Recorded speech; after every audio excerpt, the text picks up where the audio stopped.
www.mixcity.fm. Mix City Radio. Vous êtes sur Mix City Radio, c'est Sébastien avec vous pour une nouvelle chronique des voyageurs du monde. Et aujourd'hui, on est en ligne avec Xavier. Bonjour Xavier. Bonjour Sébastien. Alors Xavier, toi tu es un expert comptable, enfin plutôt un ex-expert comptable qui est devenu voyageur et entrepreneur. Alors tu vas nous raconter tout ça, mais je crois savoir avant que l'on parte dans ta grande aventure que tu adores une citation d'Alexandra David Néel qui dit « Celui qui voyage sans rencontrer l'autre ne voyage pas, il se déplace ». Alors la première question que j'ai envie de te poser c'est « Fais-tu partie de ceux qui voyagent ou de ceux qui se déplacent ?»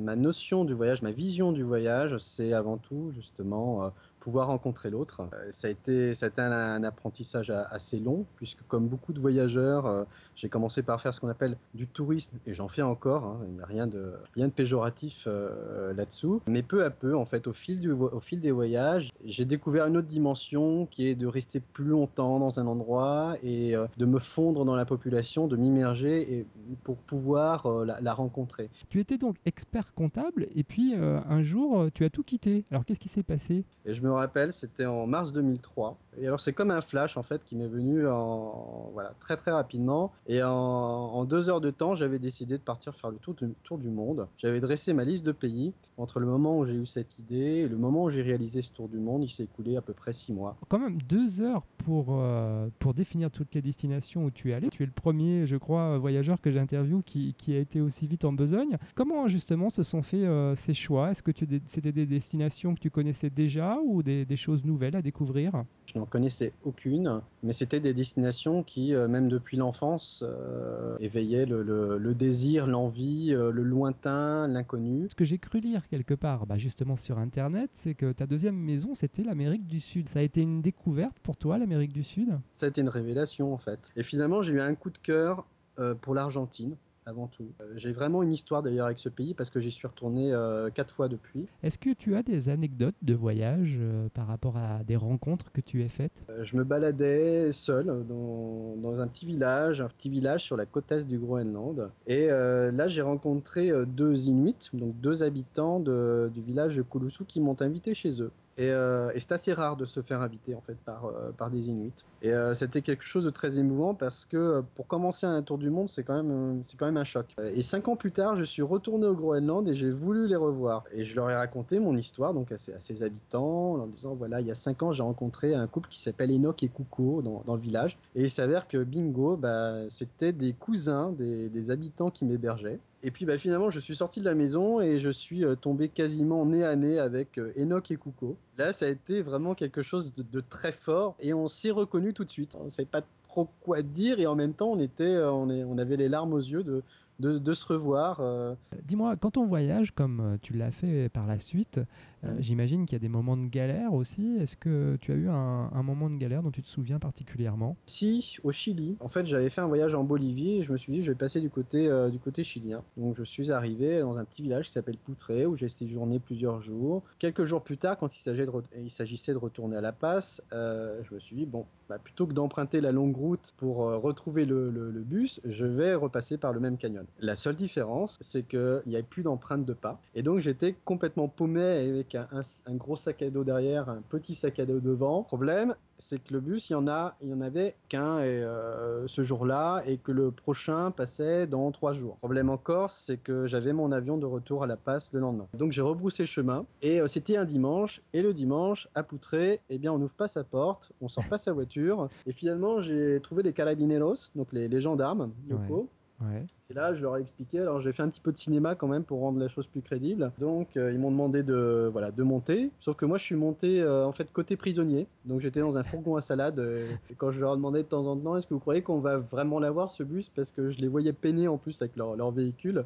Et j'avais le droit juste de me la fermer. Et alors, du coup, on est arrivé à l'intersection. Le bus est arrivé. Et le problème, c'est qu'en fait, c'est une côte qui monte jusqu'à 4500 mètres. Et donc, on se traînait à à 500 mètres, 600 mètres, 700 mètres du bus qui lui continuait sa course. On n'arrivait absolument pas à le dépasser et je me suis dit, oh mon Dieu, là je vais rater le bus, donc je rate le bus, je rate l'avion. À un moment donné, les carabineros ont tout simplement fait demi-tour. Ils m'ont reposé devant le petit abribus perdu au milieu de nulle part sur l'altiplano et ils m'ont dit, bah écoute, maintenant t'attends là. Et donc j'ai attendu.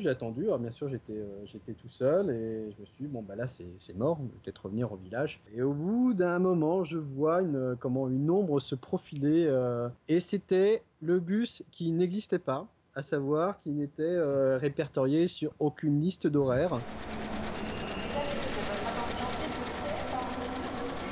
www.mixcity.fm Mix City Radio. Alors, on va rester en Amérique du Sud. Et ce que je te propose maintenant, c'est un petit test. Je vais te donner deux proverbes d'Amérique du Sud, et tu vas me dire spontanément ce que tu en penses. Alors, le premier, c'est « L'homme travaille une année pour s'amuser une journée ». Ça m'évoque la vie au Pérou. On entend souvent les gens, mais c'est pas une légende, dire que la vie est une lutte. On doit assurer sa survie parce que les salaires sont très faibles et surtout il n'y a pas de stabilité du travail comme dans d'autres pays. Et avec l'argent qu'ils gagnent, finalement, ils n'en oublient pas pour autant le côté festif parce que ça reste quand même de bons vivants. Il y a beaucoup d'entraide aussi. Le deuxième proverbe, c'est « La force de la chaîne est dans le maillon ». Ben voilà, on y vient. Ce sont des sociétés qui sont vraiment tournées vers la famille. Et notamment en Argentine, on retrouve vraiment ces racines latines qui sont un sang mêlé d'espagnol et d'italien, donc justement qui ont su conserver cette notion familiale. Après, dans d'autres pays, il y a aussi cette entraide sociale. Moi, je l'ai vu beaucoup au Pérou, où j'ai un petit peu de mal à comprendre comment ils arrivent à tenir une comptabilité. Qu'on donne, je ne sais pas, 10 soles à quelqu'un, on n'est pas sûr qu'il va conserver les 10 soles, mais qu'il va aller en reverser une partie à son cousin, etc., qui lui-même va lui reverser une partie de ce qu'il a gagné. Pour nous, occidentaux, c'est un petit peu un micmac. On va en parler d'économie, justement. On va revenir à toi. Depuis ton tour du monde il y a presque 10 ans, finalement, toi aussi, tu as évolué professionnellement puisque tu as quitté ton travail d'expert comptable pour créer ton entreprise. C'est une agence de voyage qui s'appelle Aventureo. Et que tu n'es pas. Et je crois que tu n'es pas tout seul, tu t'es associé à deux autres personnes. Alors peux-tu nous expliquer comment c'est venu cette idée et puis comment vous avez décidé d'aller dans cette nouvelle aventure de la création d'entreprise? C'est-à-dire qu'après mon tour du monde, en fait, l'esprit du voyage, l'envie de voyager ne m'a jamais quitté. Et je me suis dit qu'il fallait qu'un jour je change de profession, je fasse quelque chose qui soit lié au voyage. Finalement, je voyage, j'adore voyager. Pourquoi je ne ferais pas partager mon expérience, ma connaissance du terrain à d'autres voyageurs. Et le but était de proposer des voyages au plus près des populations locales, puisque c'est comme ça que je voyageais et c'est toujours comme ça que je voyage. Et donc le projet a mis du temps à se mettre en place parce que on s'improvise pas voyagiste. Et donc voilà, il a fallu 4 ans pour que chacun parte en repérage, aille dans des zones souvent très isolées. Parce que c'était ça aussi notre challenge, c'était de pouvoir proposer des voyages vraiment hors normes et pas uniquement des classiques. Aujourd'hui, une centaine de voyages, on a un petit peu plus de 100 circuits. D'accord. Au travers de 9 destinations, dont 4 en Amérique du Sud. Et toutes ces destinations, on les connaît très bien parce qu'on les a sillonnées 4, 5 fois, etc. On est vraiment resté longtemps dans le pays. On y a aussi des attaches, moi je le disais, j'ai des attaches sentimentales avec le Pérou, mais aussi avec l'Argentine. Arnaud, c'est avec le Maroc. Et on veut aujourd'hui en faire profiter donc les autres voyageurs sur ces pépites, sur ces trésors qu'on est parfois les seuls à connaître parce qu'on a poussé vraiment très très loin. Le but, c'est de les héberger dans un village, donc c'est un village qu'on connaît, dans lequel on a des contacts, et ces voyageurs en fait vont être hébergés pendant plusieurs jours dans ce même village et ils vont faire ce qu'on appelle un circuit en étoiles, c'est-à-dire qu'ils vont rayonner autour du village. Pour vraiment rencontrer les populations, il faut rester. Donc ça, c'est votre promesse, la rencontre avec l'autre. En quoi vous vous différenciez des autres agences qui sont positionnées également sur l'aventure, les voyages hors normes? Ce qui compte, c'est dans nos voyages, c'est l'esprit. C'est-à-dire qu'on peut passer par les mêmes endroits, mais on les verra sous un angle différent. C'est cette conception du voyage qui est le circuit en étoiles et non pas l'itinérance comme on peut voir dans beaucoup de brochures d'autres voyagistes. C'est ce que propose la grande majorité des voyagistes dits aventure. Ouais. Mais pour nous, l'aventure, c'est pas cette conception-là qu'on a. Donc un concept tiré de votre longue expérience. Alors comment on peut se procurer vos voyages? J'imagine on va sur votre site aventureo.com, c'est ça? Alors absolument, on a notre site aventureo.com. On a dans notre catalogue ce qu'on appelle des petits modules, c'est-à-dire ce sont des séjours courts entre 3 et 8 jours, directement sur place. D'accord. Et que le voyageur peut assembler comme des cubes en fait.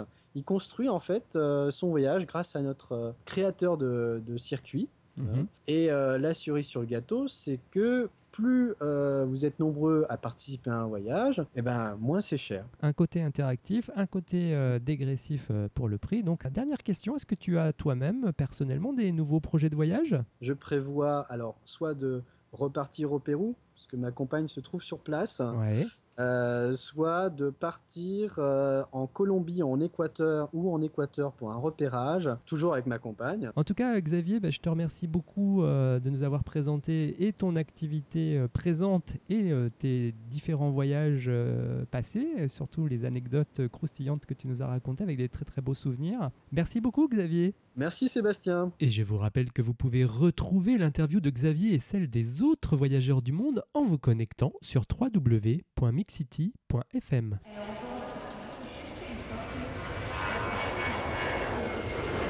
www.mixcity.fm. Mix City Radio.